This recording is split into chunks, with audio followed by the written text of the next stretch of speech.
They laughed when she paid $3 for the rusted Stagecoach, but they had no idea what was still bolted beneath the seat. What she would find there wasn't just an object. It was a map to a life she never knew she had, and a choice that would change everything. If you've ever felt like the whole world was watching you, just waiting for you to fail, then hit that subscribe button, because this story is for you. The air at the county surplus auction was thick with the smell of dust, diesel, and defeat. It was the kind of heat that stuck to your skin, a damp, heavy blanket in the middle of July. I stood at the back of the small crowd, trying to make myself as small as possible, a skill you learn early in the system. 18 years old for exactly 7 hours, and all I had to show for it was a thin state-issued envelope with $213 in it, a bus pass that expired at midnight, and a profound sense of being untethered, like a balloon whose string had just been cut. The people here were vultures of a certain kind, picking over the bones of failed businesses and foreclosed farms. They had calloused hands and eyes that could appraise a pile of scrap metal from 50 yards. They glanced at me once, took in my worn-out jeans and the faded logo on my t-shirt, a relic from some long-forgotten charity drive, and dismissed me. I was a ghost at their feast. The auctioneer, a man with a booming voice and a sweat-stained cowboy hat, was rattling through lots with the rhythmic speed of a machine gun. Lot 47, a pallet of assorted hand tools, do.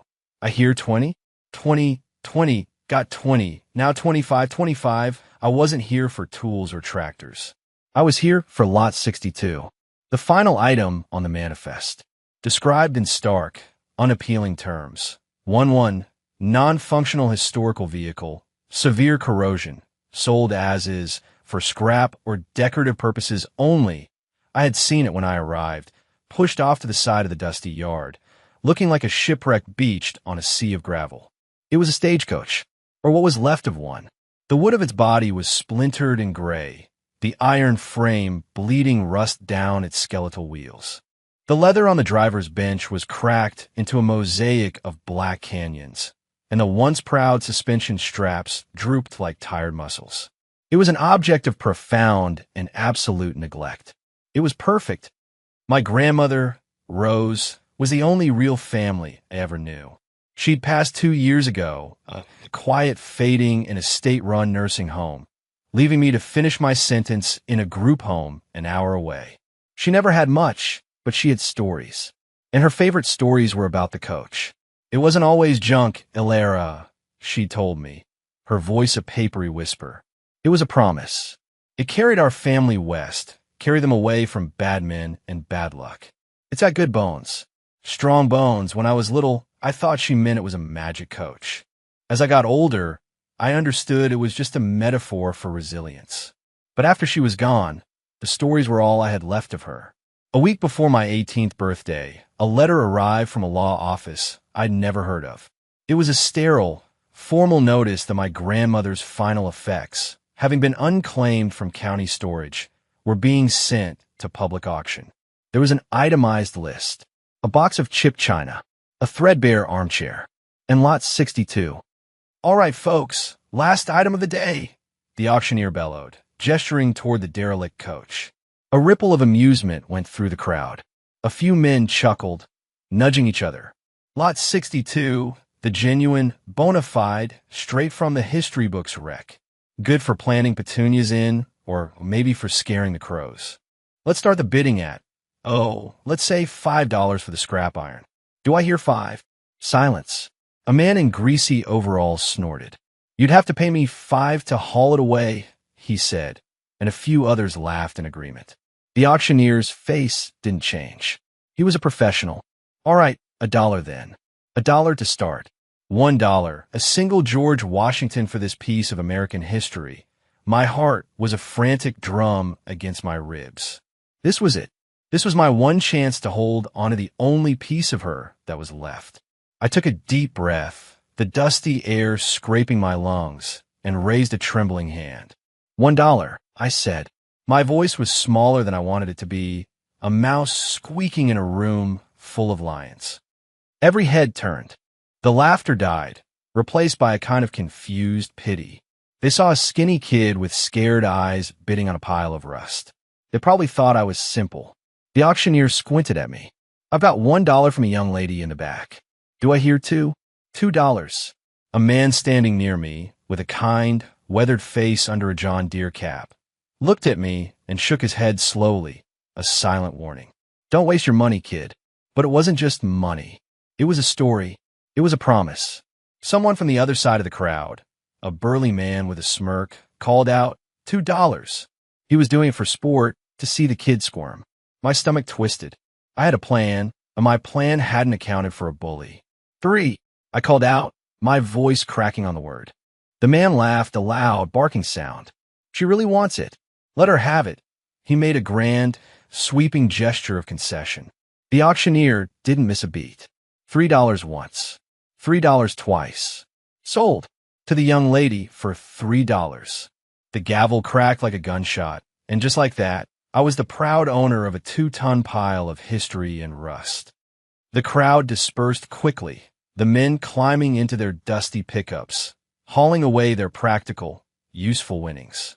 They cast sideways glances at me and my stagecoach, shaking their heads. I felt a hot flush of shame, followed by a surge of defiance. They didn't understand. They couldn't. I walked over to the payment table, my legs feeling unsteady. The woman behind the folding table gave me a look that was half pity, half annoyance. I counted out 3 wrinkled dollar bills from my envelope. She stamped my receipt with a loud thud. "You have 48 hours to remove it from the premises," she said, her tone flat. "Or it'll be considered abandoned property, and we'll scrap it. No refunds, 48 hours. The 2 words hung in the air. I owned it. But owning it and moving it were 2 vastly different problems. I stared at the coach. It was bigger up close, more intimidating. It looked less like a vehicle and more like a monument to decay. The sheer, immovable reality of it began to sink in. I had spent my first $3 of freedom on an anchor. An anchor in the middle of a desert, and I didn't even have a boat. I was 18 years old, officially an adult, and I had no home, no plan, and a stagecoach I couldn't move. The sun beat down on my neck, and for the first time since walking out of the group home that morning, I felt a cold knot of genuine fear. What in the world had I done? The fear was a familiar companion. It had lived in the back of my throat for as long as I could remember. It was the fear of being moved to a new home in the middle of the night, the fear of case file reviews, the fear of the clinical smiles of social workers who decided your entire life on a Tuesday afternoon. My last one, Ms. Albright, had given me the final rundown with a detached air of someone reading a grocery list. "You've aged out, Alara. You'll receive your final stipend. There's a list of resources here for transitional housing, but the waiting lists are long. We've done all we can. The rest is up to you. The rest is up to you." The words were meant to sound empowering, but they felt like being pushed off a cliff. Now, standing in this dusty lot, the cliff edge felt terrifyingly close. I had the coach, and in my pocket, I had one other thing from my grandmother. The letter from a lawyer had contained a small, tarnished brass key, taped to a piece of cardstock. On the card, in my grandmother's shaky cursive, were 3 words, "The North 40. I had no idea what it meant. A storage locker? A post office box? It was another piece of a puzzle I didn't know how to solve. For now, the puzzle was made of 2 tons of wood and iron. I spent the first night in a bus station, curled up on a hard plastic bench, my backpack for a pillow and the receipt for the stagecoach clutched in my hand. The fluorescent lights hummed a sleepless lullaby, and the air smelled of disinfectant and despair. I watched people come and go, each with a destination, a purpose. I had a destination I couldn't identify and a purpose I couldn't move. The next morning, I used 10 of my precious dollars on a pay-as-you-go phone and started calling towing companies. The conversations were brutal and short. "You want to move what? A stagecoach? Like from a movie? Honey, that's a flatbed job. A heavy-duty flatbed. It'll be $500 minimum. Cash up front, $500. It might as well have been $1 million. I called a dozen places, and the answer was always the same. My 48-hour clock was ticking away, each rejection a tick of the second hand. By noon, I was sitting on a curb outside a greasy spoon diner, staring at the phone, my hope dwindling with its battery life. I was going to lose it, the one thing I'd left of her, and I was going to lose it because I couldn't afford to move it. The shame from the auction returned, hot and sharp. The laughing faces, the man calling me a fool. Maybe they were right. I was down to my last idea, a long shot born of desperation. I looked up scrap metal haulers. The logic was grim. If they hauled things to their death, maybe one of them would be willing to haul my coach to a new life. The first few numbers were dead ends. Then, a man with a gravelly voice answered. Sal's hauling. I took a breath and launched into my now well-rehearsed and apparently ridiculous request. I expected him to laugh. Instead, there was a long pause. A stagecoach, you say, he grumbled. Like a Wells Fargo? Yes, I said, my voice small. Exactly, another pause. I could hear the sound of clanking metal in the background. Where's it at? I told him the county surplus yard. And where's it going? This was the hard part. I'm not exactly sure, I stammered. It's a piece of land. My grandmother's. It's just called the North 40. It's outside of town, called Sparrow Creek. The silence on the other end of the line was so long, I thought he'd hung up. Then he spoke, and his voice had changed. It was less gruff, more curious. Rose's North 40? He asked. The name hit me like a physical blow. Rose. My grandmother. You knew her? I whispered. Knew of her, he corrected. Tough old bird. Everyone in Sparrow Creek knew Rose. So you're her girl. It wasn't a question. I'll be at the county yard in an hour, he said. Don't you worry about the money right now. We'll figure it out. Rose's girl ain't gonna lose her inheritance on my watch. He hung up before I could even say thank you. I sat on the curb, the phone pressed to my ear, and cried. Not from sadness or fear, but from the shocking, unfamiliar feeling of a stranger showing me kindness. Sal arrived in a flatbed truck that looked almost as old and weathered as the stagecoach itself. He was a man built of spare parts, lanky, with a face like a road map and hands stained with a lifetime of grease. He got out of the truck, wiped his hands on a rag, and looked from me to the coach. He walked a slow circle around it, running a hand over the rusted iron, peering at the splintered wood. He wasn't looking at a pile of junk. He was looking at it like a doctor examining a patient. She's got good bones, he said, echoing my grandmother's words so perfectly it sent a shiver down my spine. Strong bones, he gave me a nod. All right, let's get her loaded up. The process was slow and careful. Sal was a master of winches and chains, coaxing the ancient vehicle onto the flatbed with a surgeon's precision. He let me help, showing me how to secure the chains, how to balance the weight. He didn't treat me like a stupid kid. He treated me like an apprentice. As the coach finally settled onto the truck bed, a huge wave of relief washed over me. It was safe. We were leaving. As we pulled out of the surplus yard, I didn't look back. The drive to Sparrow Creek was a journey through a changing landscape. The concrete and noise of the city slowly gave way to rolling hills and wide-open fields. The sky seemed to get bigger, bluer. Sal drove in a comfortable silence, the rumble of the old truck a steady rhythm. He pointed out landmarks, telling me stories about the area. He spoke about my grandmother. She was a private woman, he said, his eyes on the road. Came here 30 years ago with nothing but a beat-up car and a look in her eye that said she wasn't to be trifled with. Bought that piece of land, the North 40, when it was nothing but rocks and weeds. Folks thought she was crazy. He glanced over at me. She worked harder than anyone I ever knew. Kept to herself. But if your car broke down on the side of the road, hers was the one that would stop. I listened, soaking in every word. These were pieces of her I'd never known, painting a picture of a woman far stronger and more complex than the frail, quiet grandmother I remembered from the nursing home. We turned off the main highway onto a gravel road that kicked up a plume of dust behind us. After another mile, Sal slowed the truck and pointed. There she is. The North 40-inch, it wasn't much to look at. A stretch of land, maybe 5 or 6 acres, overgrown with tall grass and wildflowers, dotted with a few gnarled oak trees. A rickety barbed wire fence marked the property line. In the center of it all stood a small, dilapidated shed, its roof sagging in the middle like a tired old horse. It looked abandoned, forgotten. But as I stared at it, a strange feeling bloomed in my chest. It wasn't the sterile emptiness of the group home or the transient anonymity of the bus station. It was quiet. It was still. And according to a piece of paper in a lawyer's office, it was mine. Sal maneuvered the big truck through a gap in the fence, and we drove into the tall grass. We found a relatively flat spot near the shed to unload the coach. The process was just as slow and careful as loading it up. When its ancient wheels finally touched the soil of the North 40, it felt like a homecoming. It looked right, sitting there under the shade of an old oak, as if it had finally finished a journey that had started 100 years ago. Sal helped me pry open the door of the shed. Inside, it was musty and dark, filled with the scent of old wood and dry earth.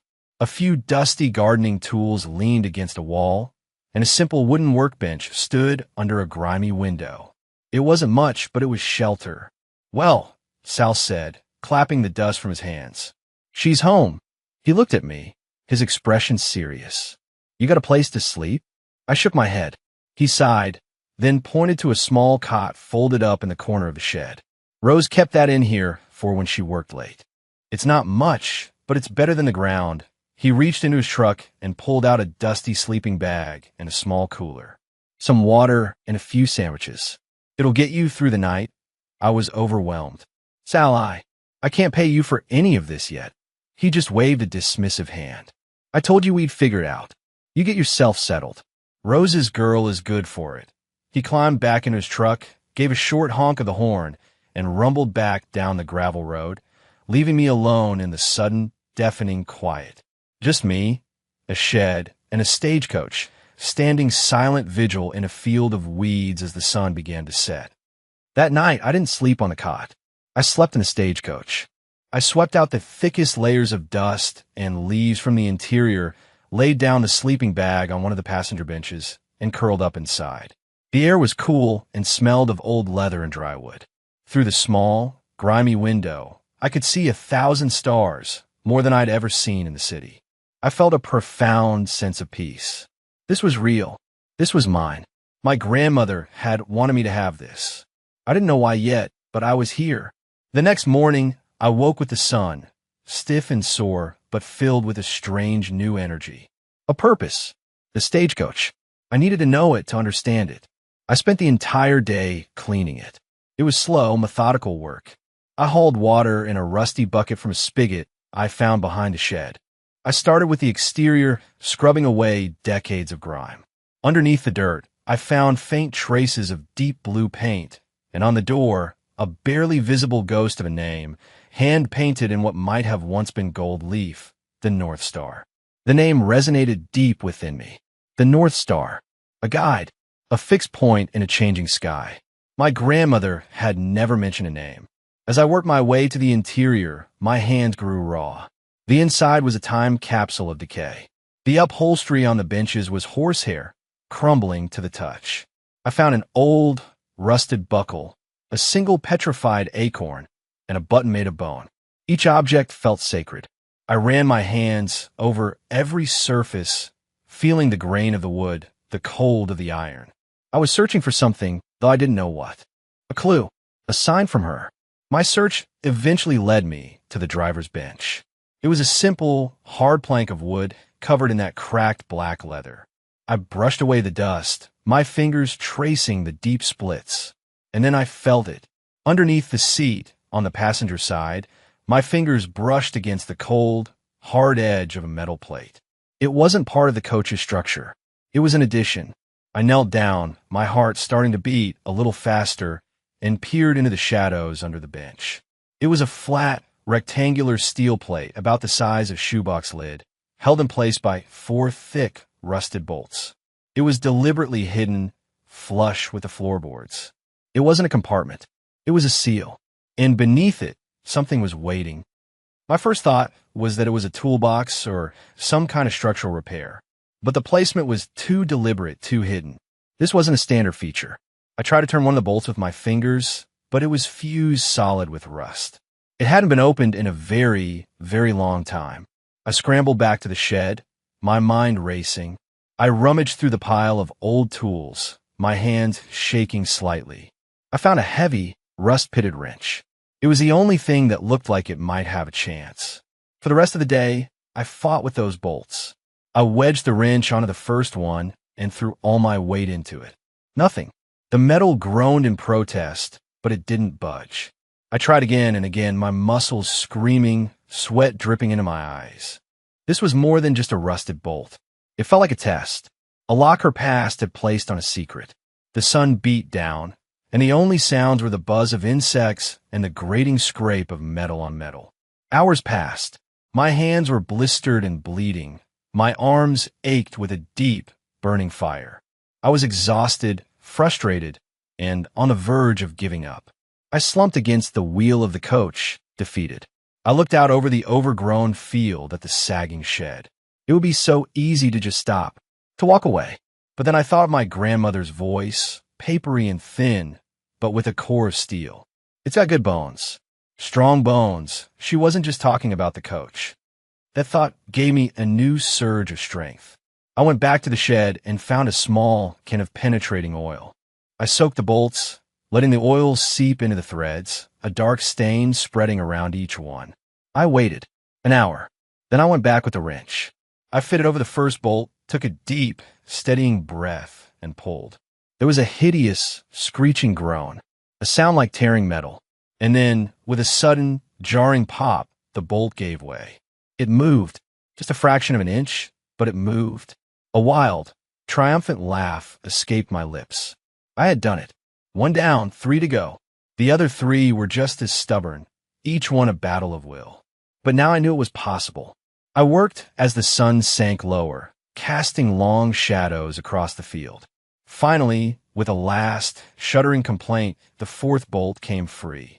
My entire body was trembling with exhaustion and adrenaline. With shaking hands, I pried at the edge of the steel plate. It was heavy. I got my fingers underneath and lifted. It came up with a metallic sigh, releasing a puff of dry, stale air. I set the heavy plate aside and peered into the darkness of the hollow space beneath. There, nestled in a custom-built recess in the floorboards, was a bundle wrapped in dark, oil-stained canvas. It was tied securely with thick twine. My heart was pounding so hard I could hear in my ears. I reached in, my fingers trembling, and lifted it out. It was heavier than I expected, dense and solid.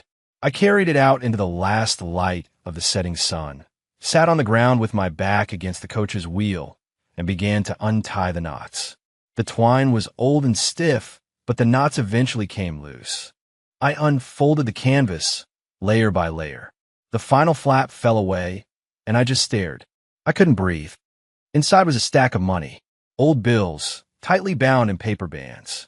More money than I had ever seen in my life. I picked up one of the stacks. The paper band read $5,000, and there were at least 10 of them. $50,000. To a kid whose entire net worth 2 days ago was $213, it was an unimaginable fortune. It was a new life. It was an escape. It was everything. But that wasn't all. Beneath the stacks of cash was a large, sealed manila envelope, yellowed with age, and a slim, leather-bound journal. I set the money aside, my hands numb, and picked up the envelope. My name, Elara, was written on the front in my grandmother's familiar, spidery handwriting. I broke the brittle wax seal and pulled out the contents.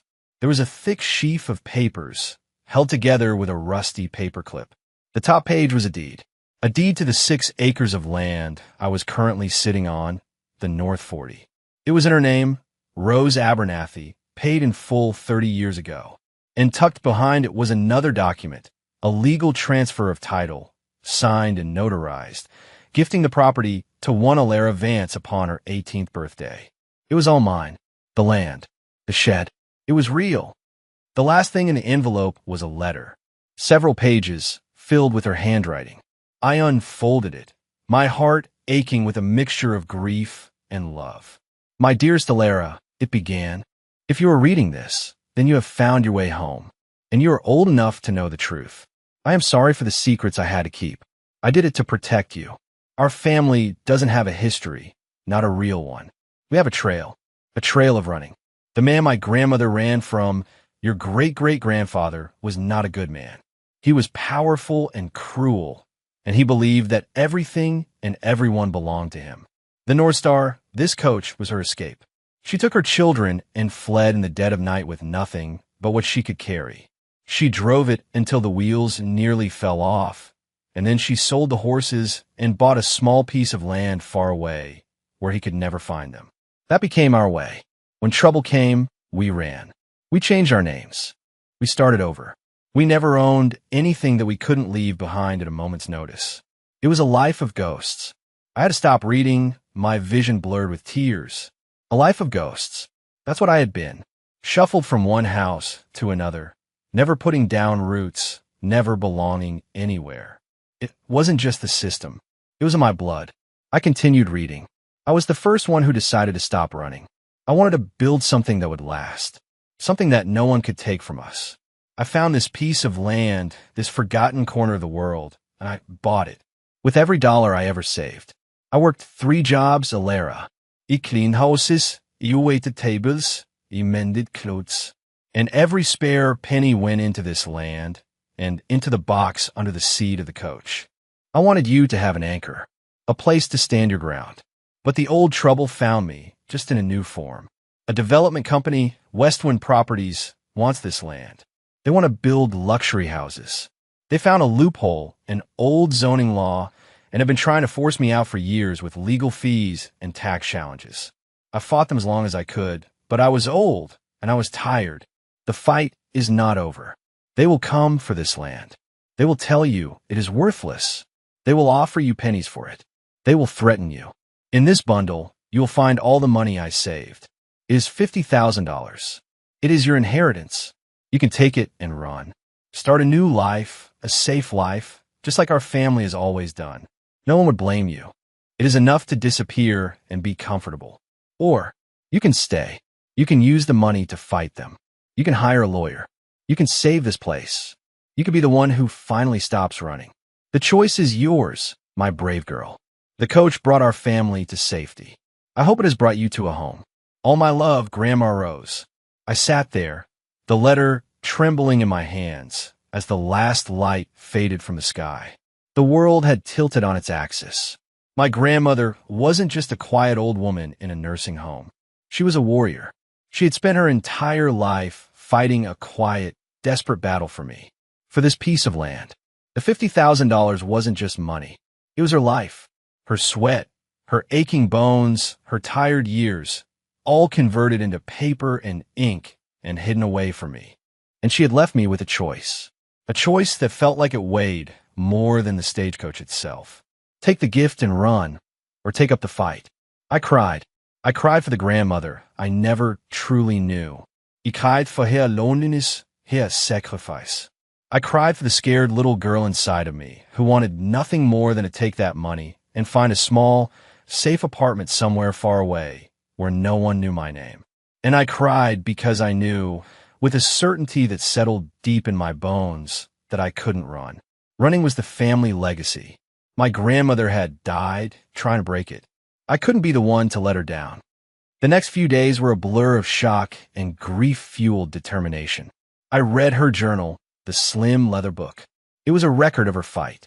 Dates of legal notices, names of lawyers from Westwind Properties, notes from her own research at the county clerk's office. It was a chronicle of a quiet war waged by one old woman against a faceless corporation. Tucked into the back of the journal was a business card, worn and soft at the edges. Arthur Davies, attorney at law. Sparrow Creek. I knew what I had to do. I walked the 2 miles into the small town of Sparrow Creek. It was a place that seemed to have been passed over by time, with a single main street, a post office, and a diner. Mr. Davies' office was a small brick building next to the pharmacy. A little bell chimed as I opened the door. The man who looked up from behind a mountain of books was older, with kind eyes behind thick spectacles and a halo of white hair. "Can I help you, miss?" he asked. I took a deep breath. "My name is Alara Vance. My grandmother was Rose Abernathy. I think you knew her." His expression softened immediately. "Rose. Of course. I was so sorry to hear of her passing. She was a remarkable woman. She left me this," I said, placing the deed, the legal transfer, and her journal on his desk. "And she left me a choice." Mr. Davies spent the next 2 hours going through everything. He read Rose's letters, He examined the deed. He studied her notes in the journal. He listened patiently and without interruption as I told him the whole story. The auction, Sal, the discovery under the seat. When I was finished, he leaned back in his creaky office chair and looked at me over his glasses. "Your grandmother was one of the toughest people I have ever met," he said, his voice quiet but firm. Westwind Properties is a subsidiary of a massive land development corporation out of the city. They're vultures. They buy up rural land using legal intimidation and loopholes, counting on the fact that most people don't have the resources or the will to fight back. They made Rose's last years of misery. He tapped the journal with his finger. But she did her homework. She found precedents. She filed countersuits. She slowed them down to a crawl.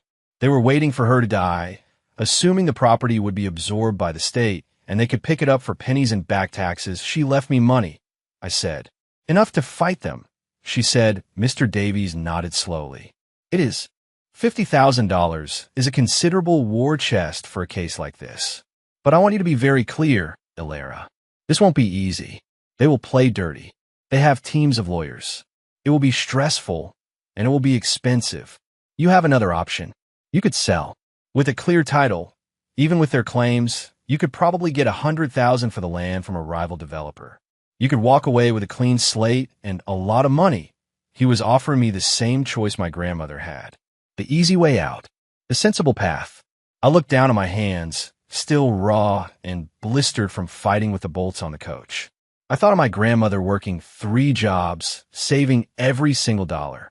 I thought of her alone in the night, writing in her journal, preparing for a battle she knew she might not live to see the end of. "No," I said, my voice clear and steady. "She didn't run. I'm not running either. We fight." A slow smile spread across Arthur Davies' face. "I was hoping you'd say that," he said. "Let's get to work." That decision was a line in the sand. The moment I said "we fight," the world shifted. I was no longer a passive recipient of circumstances. I was an active participant in my own life. The first thing we did was formalize everything. We filed the title transfer at the county courthouse, officially putting the North 40 in my name. We sent a blistering letter, drafted by Mr. Davies, to Westwind Properties, informing them that the estate of Rose Abernathy was not, in fact, defunct, and that any further attempts to lay claim to the property would be met with aggressive legal action.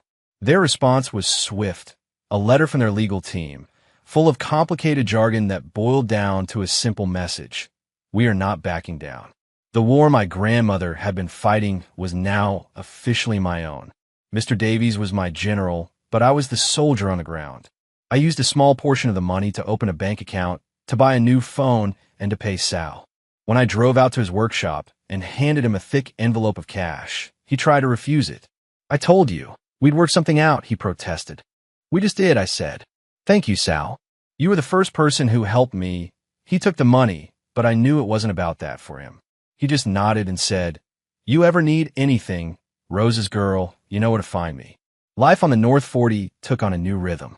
It was a rhythm of work. While Mr. Davies fought the battle on paper, I fought it on the land itself. I was reclaiming it. I started by clearing the area around the shed and the stagecoach. I bought a scythe and spent my days cutting down the tall grass. My muscles, once weak from institutional idleness, growing stronger, harder. I uncovered the bones of my grandmother's garden. The ghost of her neat rose now choked with weeds. I found the old well she had used, and after a day of work with Sal's help, we got the hand pump working again, pulling up clean, cold water from deep in the earth. I patched the roof of the shed with tar, paper, and nails, making it watertight. I replaced the grimy window pane. I scrubbed the floors. Slowly, painstakingly, the shed transformed from a derelict shack into a tiny, rustic cabin. It was my home, my first real home.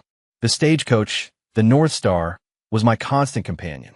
It sat under the oak tree, a silent testament to the journey that had brought me here. I continued to work on it, not as a restoration project, but as an act of love. I sanded down the splintered wood, treating it with linseed oil until the grain shone through, rich and dark.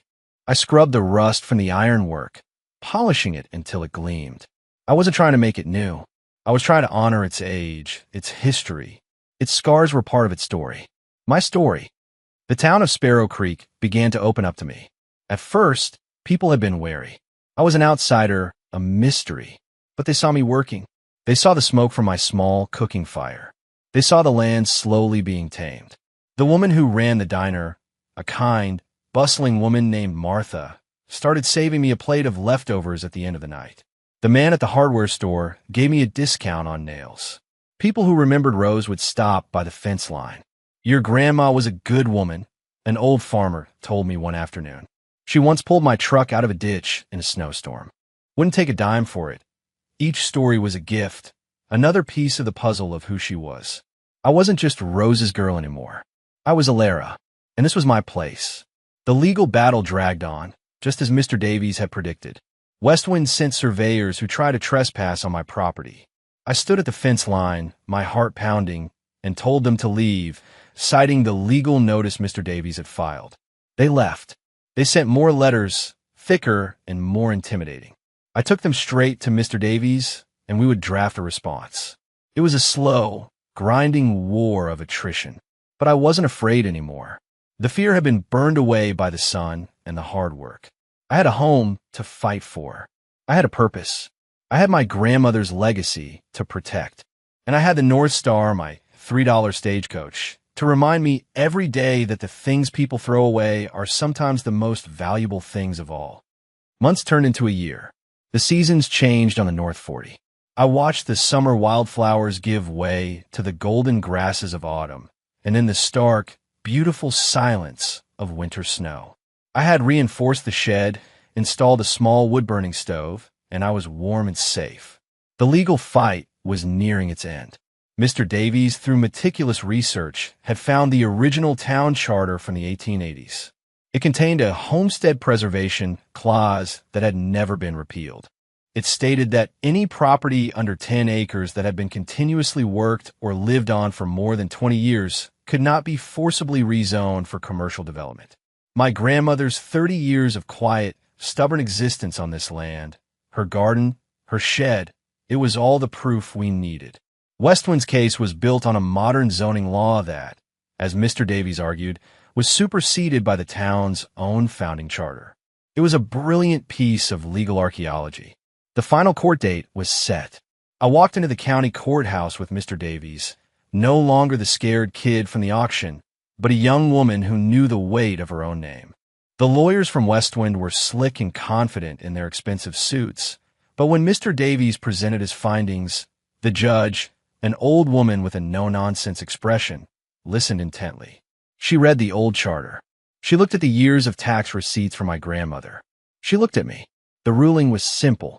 The Abernathy Vance property is protected under the Sparrow Creek Homestead Preservation Act of 1888. Westwind Properties' claim is hereby dismissed. It was over. We had won. Walking out of the courthouse into the bright sunshine was surreal. I had expected to feel a huge, explosive sense of victory. Instead, what I felt was a deep, quiet calm. The fight was over. The land was safe. Forever. Mr. Davies shook my hand, his eyes twinkling. Your grandmother would be very, very proud of you. Alara, that evening, I didn't celebrate. I went home. I sat on the steps of my little cabin, which was once a derelict shed, and looked out at my land. My land. The stagecoach stood under the oak tree, its newly oiled wood glowing in the sunset. It looked proud, settled at peace. I thought about the journey. From a group home, to a bus station, to a dusty auction yard. I thought about the $3. The single most important investment ever made. It had bought me more than a pile of rust. It had bought me a past, a present, and a future. It had bought me a home. My grandmother had left me more than just money and a piece of land.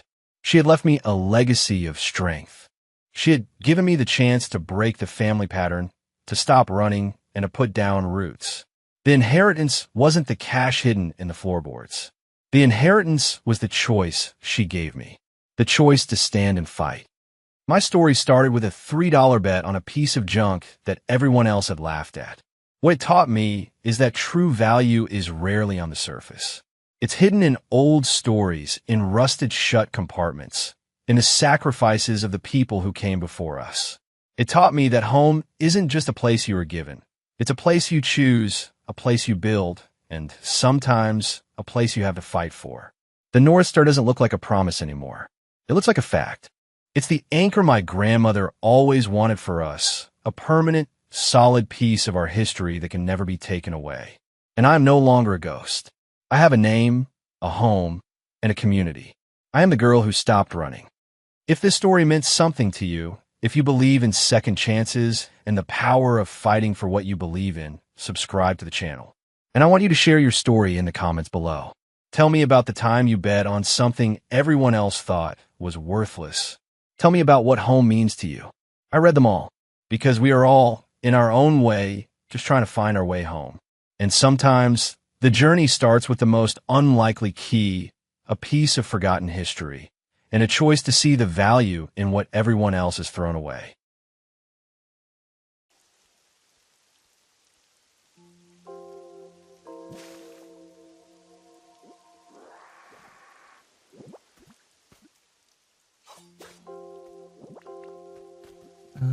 Let's see.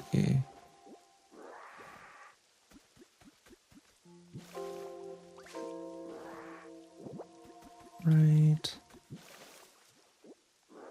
I've been better. I missed the last 2 streams because I got sick, but I'm hoping it'll last tonight. Oh, I hope you're feeling better, Des. That sucks. I feel like everyone's getting sick. It's either like sick or like allergies. Like I feel like everybody's just like under the weather.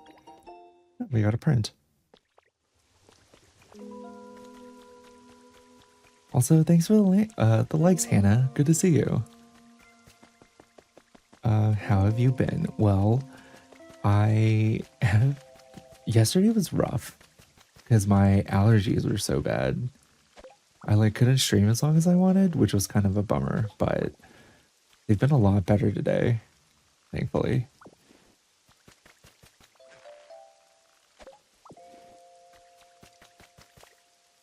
Okay.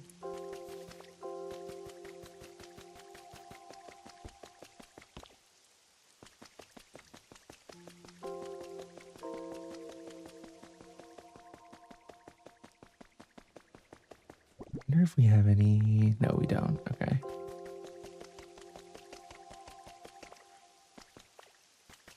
I was watching the VOD but didn't get to finish it yet when I saw you had started live. Allergies suck. It was so bad yesterday. Well, then, like, for me, when my allergies start getting bad, my eyes get so itchy and then they just like don't stop. Even though I have like medicated eye drops, it like doesn't help. Everyone I know either has crazy allergies or RSV. Oh my god, Sammy, I feel like that's insane. That's like a crazy spectrum.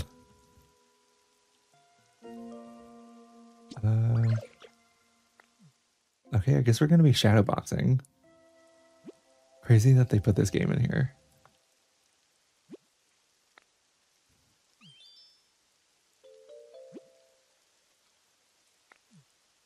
Oh god, not us losing twice.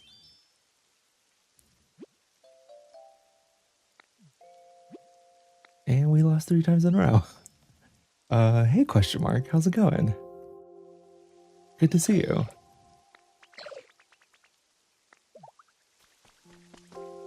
All right.